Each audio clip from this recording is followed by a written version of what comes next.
Assalamualaikum warahmatullahi wabarakatuh. Halo semuanya, perkenalkan saya Wika Yonada dari Universitas Islam Negeri Jakarta, jurusan Akuntansi kelas 3D.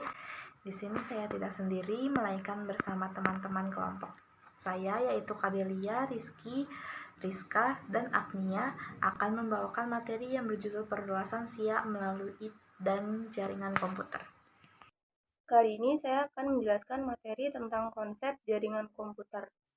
Jaringan komputer merupakan sebuah sistem yang terdiri atas komputer dan perangkat jaringan lainnya yang saling berhubungan dengan standar protokol melalui media transmisi untuk saling berbagi informasi dan sumber daya lainnya. Secara singkat, jaringan komputer adalah sekumpulan peralatan atau komputer yang saling dihubungkan untuk berbagi sumber daya.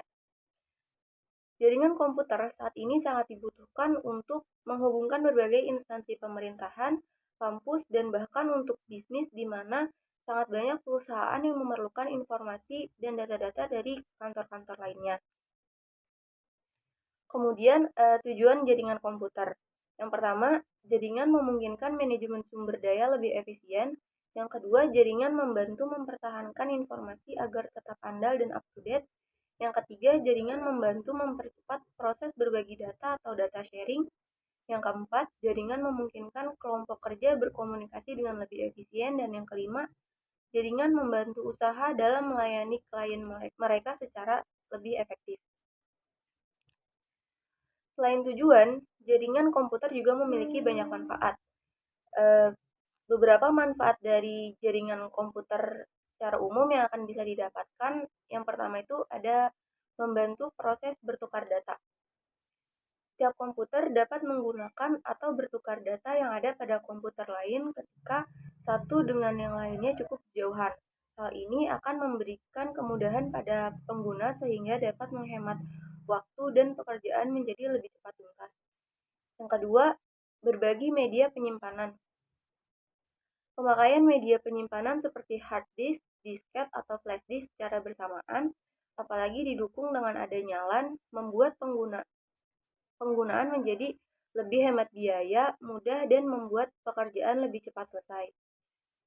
Pengguna juga akan mendapatkan reliabilitas yang tinggi dengan dapat menggunakan alternatif persediaan untuk menyimpan file, sehingga apabila komputer yang satu rusak, bisa menggunakan salinan file dari media penyimpanan yang lain. Lalu, manfaat yang ketiga, memungkinkan kelompok kerja berkomunikasi dengan efisien. Jaringan komputer dapat membantu pengguna untuk berkirim pesan pada pengguna komputer lain, sehingga tidak perlu bertemu secara langsung hanya untuk menyampaikan pesan. Hal ini tentu akan lebih menghemat biaya karena tidak perlu mengeluarkan biaya transportasi ataupun yang lain. Lalu manfaat yang keempat yaitu membantu memudahkan untuk berbagi informasi. Dengan adanya jaringan komputer, tentu akan memberikan kemudahan bagi setiap orang yang sudah terhubung untuk mengakses informasi-informasi dan berita penting yang terjadi baik nasional maupun internasional. Jaringan komputer sangat membantu penyebaran informasi dari negara satu ke negara yang lainnya. Kemudian ada jenis-jenis jaringan komputer. Jenis-jenis jaringan komputer ini terbagi menjadi 3 sesuai pengelompokan, yaitu yang pertama berdasarkan pola pengoperasiannya. Berdasarkan pola pengoperasiannya itu terbagi lagi menjadi 2. Yang pertama ada client server dan yang kedua peer-to-peer. Client server merupakan jenis jaringan komputer di mana salah satu komputer menjadi server dan beberapa komputer lain berfungsi sebagai kliennya. Jadi komputer server ini bertugas sebagai penyedia sumber daya, sedangkan komputer klien hanya dapat menggunakan sumber daya tersebut sebagai penerima. Kemudian yang kedua adalah peer-to-peer. Pada jaringan ini tidak ada sekat yang berarti antara komputer server dan komputer lain. Jadi setiap komputer dapat memerankan keduanya dengan kedudukan yang sama. Komputer server dapat menjadi komputer klien dan komputer klien pun dapat menjadi komputer server. Materi selanjutnya akan disampaikan oleh teman saya. Selanjutnya, saya akan menjelaskan jenis-jenis jaringan komputer berdasarkan jangkauan. Yang pertama ada local area network, merupakan jaringan komputer yang terhubung satu sama lain dalam area terbatas seperti kantor, gedung, atau ruangan di suatu gedung. Yang kedua ada personal area network, adalah jaringan komputer dengan skala terkecil berdasarkan area. Ketiga ada metropolitan area network, merupakan jaringan komputer yang terdiri dari berbagai LAN berbeda dengan basis area geografis yang luas. Lalu kelima ada wide area network, adalah jaringan komputer yang memiliki basis area terluas secara geografis karena bisa mencakupi negara bagian atau beberapa negara. Selanjutnya ada jenis-jenis jaringan komputer berdasarkan media transmisi. Yang pertama ada jaringan berkabel atau wired network, merupakan jenis jaringan komputer yang menggunakan perantara kabel. Lalu ada jaringan nirkabel atau wireless network, merupakan jaringan komputer yang berbasis nirkabel. Selanjutnya, pengolahan data. Pengolahan data adalah rangkaian pengolahan untuk menghasilkan informasi atau menghasilkan pengetahuan dari data mentah. Setelah terprogram, pengolahan ini bisa dilakukan secara otomatis oleh komputer. Rangkaian pengolahan data membentuk sistem informasi data, memiliki peran krusial dalam penentuan arah kebijakan karena mengandung fakta-fakta di lapangan yang terkait dengan segmen usaha Anda. Data yang valid utamanya menjadi kunci bagi informasi yang akurat pula. Fungsi pengolahan data yaitu, pertama, data menjadi lebih terorganisir, dua, meningkatkan efisiensi operasional dan manajemen waktu perusahaan, ketiga, sebagai dasar pengambilan keputusan dan melakukan evaluasi. Kemudian ada komponen sistem database. Yang pertama ada hardware. Hardware merupakan perangkat atau komponen alat fisik yang dapat disentuh dan berkaitan dengan komputer.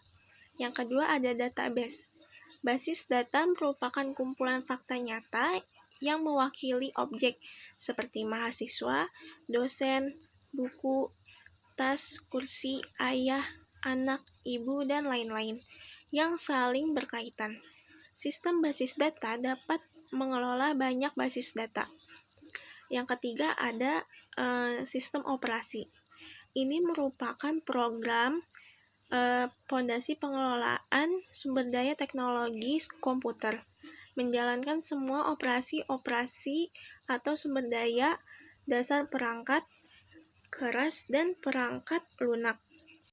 Selanjutnya ada sistem basis data. Sistem basis data secara umum adalah sistem yang terdiri atas kumpulan tabel data yang saling berhubungan dalam sebuah basis data di sebuah sistem komputer, dan sekumpulan program yang biasa disebut DBMS atau Database Management System, yang memungkinkan beberapa pemakai dan atau program lain untuk mengakses dan memanipulasi tabel-tabel data tersebut. Lalu yang keempat ada user. User dimaksudkan sebagai pengguna sistem basis data itu sendiri. Yang kelima ada DBMS atau Database Management System. Sering disebut sebagai sistem pengelola basis data yang merupakan perangkat lunak atau software yang mengelola basis data. Lanjut ada jaringan kerja organisasi khusus. Jaringan kerja dapat didefinisikan sebagai kumpulan dari kejadian-kejadian dan kegiatan-kegiatan yang menggambarkan tinjauan waktu dan dari susunan proyek. Jaringan kerja muncul pada sejumlah perencanaan dan dalam berbagai bidang. Perencanaan jaringan kerja merupakan suatu alat manajemen yang memungkinkan dapat lebih luas dan lebih lengkap untuk perencanaan dan pengawasan suatu proyek. Dapat juga manfaat jaringan kerja. Yang pertama, perencanaan suatu proyek yang kompleks. Yang kedua, schedule pekerjaan sedemikian rupa dalam urutan yang praktis dan efisien. Yang ketiga, mengadakan pembagian kerja dari tenaga kerja dan dana yang tersedia. Yang keempat, menentukan trade-off kemungkinan pertukaran antara waktu dan biaya. Yang kelima, menentukan probabilitas penyelesaian suatu proyek tertentu. Jaringan kerja. Yang pertama ada CPM, Critical Path Method. Sebagai suatu analisa jaringan kerja yang berusaha mengoptimalkan biaya total suatu proyek melalui pengurangan atau percepatan waktu penyelesaian total proyek yang bersangkutan. Lalu yang kedua ada PERT, Project Evaluation dan Review Technique, yaitu suatu metode yang bertujuan untuk sebanyak mungkin mengurangi adanya penundaan maupun gangguan dan konflik produksi, mengkoordinasikan dan mensinkronasikan sebagai bagian suatu keseluruhan pekerjaan untuk mempercepat selesainya proyek. Lalu ada penyusunan network planning yang bermanfaat untuk merumuskan visi dan tujuan dari proyek. Visi dan tujuan proyek akan menjadi dasar perumusan kegiatan. Kedua, mengidentifikasi pekerjaan yang harus diselesaikan pada proyek bersangkutan, lalu mengidentifikasi urutan pelaksanaan pekerjaan sehingga pengerjaan berlangsung secara sistematis, lalu mengidentifikasi waktu pengerjaan setiap pekerjaan yang ada, lalu membuat diagram pengerjaan proyek. Yang keenam, menetapkan jalur kritis proyek, lalu menghitung standar deviasi jalur kritis proyek, lalu menghitung probabilitas penyelesaian proyek sesuai yang diminta oleh pemilik proyek, lalu mengevaluasi alternatif percepatan yang mungkin, dan menghitung biaya nyata proyek. Lalu ada internet atau singkatan dari interconnected network yang lebih populer disebut internet, adalah sebuah sistem komunikasi global yang menghubungkan komputer dan jaringan di seluruh dunia.